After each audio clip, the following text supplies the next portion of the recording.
Hi, just making a little video to put onto YouTube for you guys.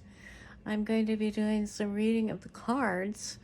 I just got this set up. I'm so scared my camera's gonna fall. Anyway, we can talk about travel, where you might want to go.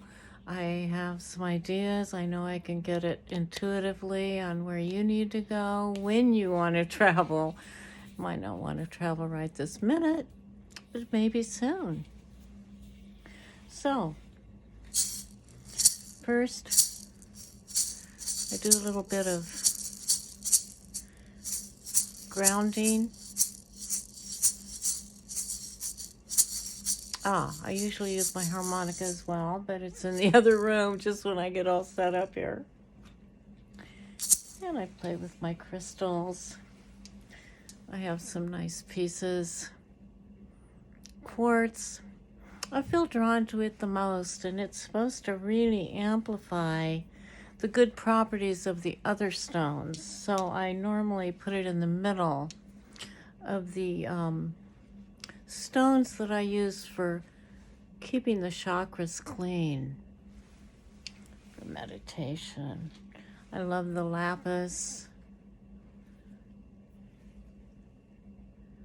So many pretty pieces, but really the crystal, nothing like it. I have a pendulum too. Let's see. Yeah, I did bring my pendulum. This one's more rough, but just so beautiful. And playing with them just makes me feel more relaxed. It's a little warm in here. I'm getting warm.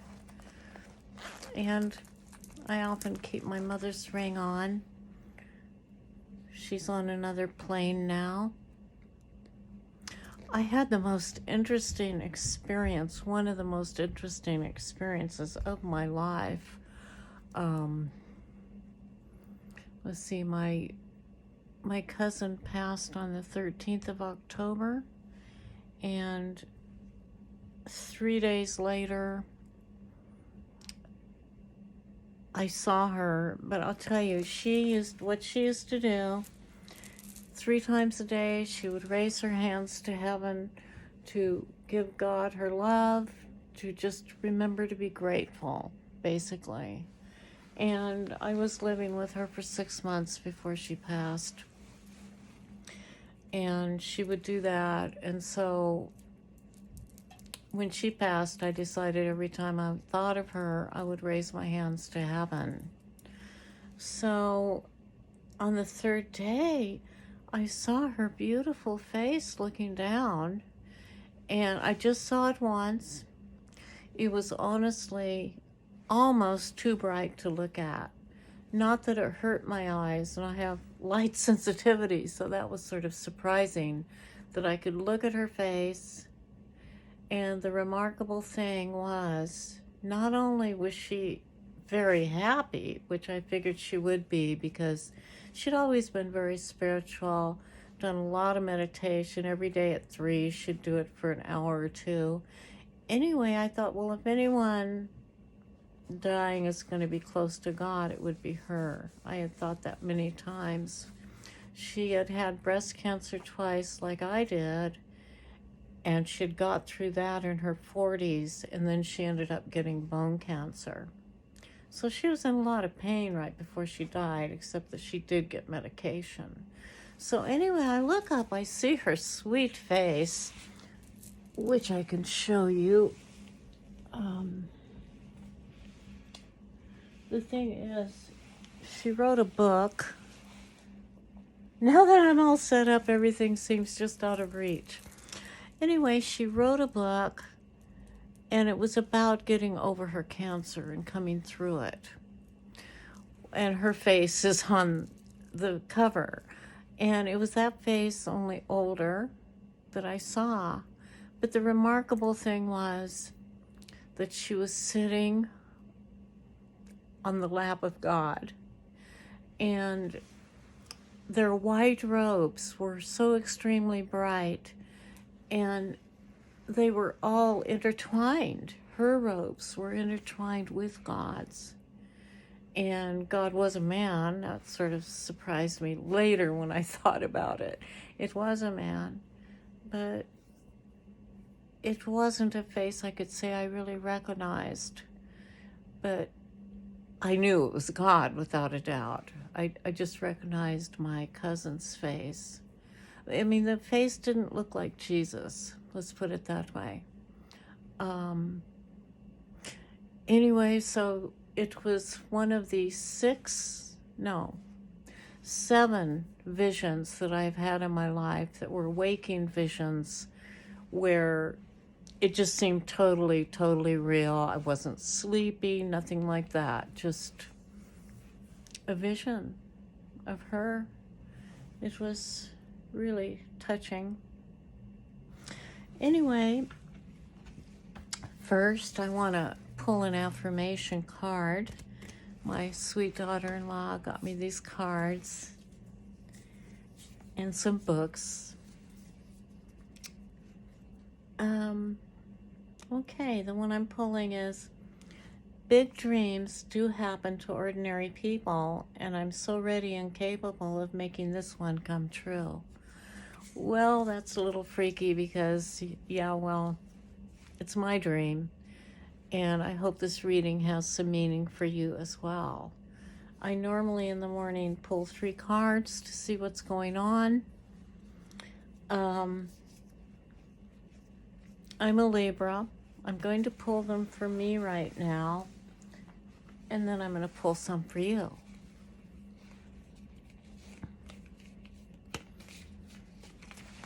Since my cancer, I've had a lot of nerve pain, so I don't shuffle in the normal way, but I am shuffling, and I make sure to shuffle them through the day, put my energy in there, and see what's going on and get guidance. My cousin actually wanted me to do this. I had thought about doing it, but was too afraid. She wanted to do it with me, and I said I'm not good enough. I was really working on my self-esteem, which I'm still working on, but being a shy introvert, sometimes very social, but usually to compensate for my nervousness and anxiety. But anyway, she wanted me to do this, and now every day when I pull the cards, they say something about doing this, about reading the cards, using my intuition. She thought I was very intuitive. She was actually very, very clairvoyant. She said I was more so. Take it with a grain of salt. All I know is that I want to help people and myself grow and do as well as I can in this life to help people. So the first card represents myself. Let's see what it is. Okay, all my cards are upright, so I have to turn the deck over. It's the Lovers. There's a duality here. It's funny, I got this. It's one of my very favorite pictures in the deck. This is the Morgan Greer deck, and I really love the artwork. The lilies, the 2 people in love. There's a duality here of decisions. I made my decision. This is what I want to do. This is what I'm doing.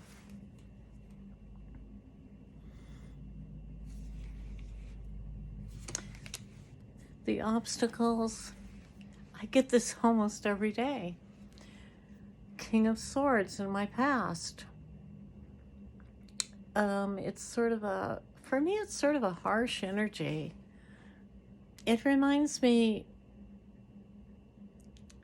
of the good and the bad aspects of my father. I loved him very much, and after he died, he came around me. I felt him. I never saw him. But I felt him, and he did some funny things in my house that I'll tell you about sometime. But he was very strict. He was a military man. He had a lot of common sense. He took care of his family. wow, his influence, I would say his biggest influence was his work ethic. And that's what I need to get better at. I want to make a video every other day. Um, I have to trust myself to do that and trust that I am good enough and that I have something to say. But sometimes things from my past can be an obstacle, but also an encouragement. There's almost two sides to every card, no matter if it's upright or not. It's, to me, it seems like most of the time when it's upside down, it shows some sort of warning to help you get through to the next stage. Anyway, so the King of Swords. The future card, Strength. I've been getting this a lot too, and I want strength. I want to have the strength to carry through. I have ADD, and I seem to have so many things that I'm interested in that I get distracted. I'm sure you can probably tell already. Anyway, I love music. I love playing the piano, the harmonica. I forget what this is called, but this particular one is from Bali. It's not a mariachi from Mexico. It's from Bali. I have been there, although I didn't buy this there, but I've been to Bali. It's so spiritual, and I just love the Buddhist aspect of it. Oh, before we go on, I want to pick a card, one of my Buddhist cards. These have the most stunning artwork. I'm just going to pick one and then I'll show you. Okay, here's the artwork. And it says equanimity.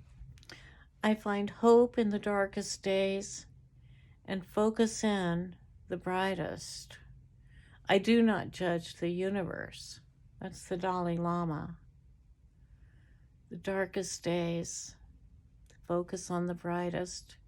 And that's what I'm really working on the most right now is focus itself. I have hope in the darkest of days. Since I had my operation, my first one in 2014, I've had very few days where I could sleep without leaving the TV on because I was having such terribly dark thoughts inside my body. I've spent the last maybe 2 weeks because I'm starting to really miss my dreams. And when I have the TV on, I don't get the normal dreams, if any. Well, I'm sure I probably have them, but they're all mixed up with the plots of the mystery I leave on at night or whatever it might be. But now I'm hoping to have some dreams that are a little more illuminating, meaningful to my life. So far they've been a little jumbled and not good. I used to have good dreams all the time. Every night I would have fabulous dreams. Anyway, there is light at the end of the darkness. I know that. I remember my mother holding me in her arms when I was young. I'd be saying, I don't have any friends.